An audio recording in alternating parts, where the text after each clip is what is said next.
know what it's like to be immediately deployed into a situation like that. There are moments where you make do as best you can temporarily, but we are ensuring they're housed, fed, water capabilities in real time from my office, because I care that much about the California Guard and the Marines and the men and women who are supporting our ICE agents on the ground. You should check It's with your true office. every day, and that's a disingenuous attack that misrepresents how much we care about our troops and long what will they're the doing to deployment defend ICE agents. I'm not going to take the fact that we don't care about the troops. Nobody cares more about the troops at the top than this secretary and the chairman and our How long will department. the deployment last?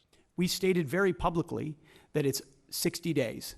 Because we want to ensure that those rioters, looters, and thugs on the other side assaulting our police officers know that we're not going anywhere. We're here to maintain the peace on behalf of law enforcement officers in Los Angeles, which Gavin Newsom won't do. What is the estimated cost of the deployment for the Guard and the Marines to LA, and where's this funding coming from? Will it be coming from quality of life programs that affect our service members or our families? If you want to wait till I finish Before I hand it to such as updates, housing and barracks. Before I hand it to Bryn, the insinuation that we're pulling money from housing and barracks in order to fund this is disingenuous and incorrect. I'm just asking. Bryn can give you the numbers, absolutely. So the current estimated cost is $134 million, which is largely just TDY costs, travel, housing, food, et cetera.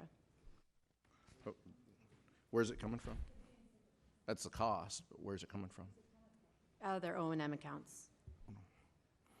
With the most recent deployment of the Marines, Mr. Secretary, what's the justification for using the military for civilian law enforcement purposes in LA?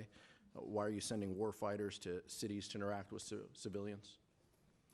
Every American citizen deserves to live in a community that's safe, and ICE agents need to be able to do their job.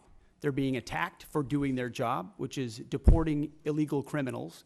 That should happen in any city, Minneapolis or Los Angeles. And if they're attacked, that's lawless, and President Trump believes in law and order. So he has every authority, and he has done mobilizing National Guard or active duty troops under U.S. code to protect federal agents in their job, which is exactly what we're doing, and we're proud to do it. We're proud to do it. 10 U.S.C. of the U.S. Code 12406 as a legal basis that the President used cites 3 examples and circumstances for the Guard: invasion by a foreign nation, rebellion or dangerous rebellion against the authority of the government of the United States, or the President is unable with regular forces to execute the laws of the United States. Which authority is triggered here to justify the use? I don't know. You just read it yourself, and people can listen themselves, but it sounds like all 3 to me.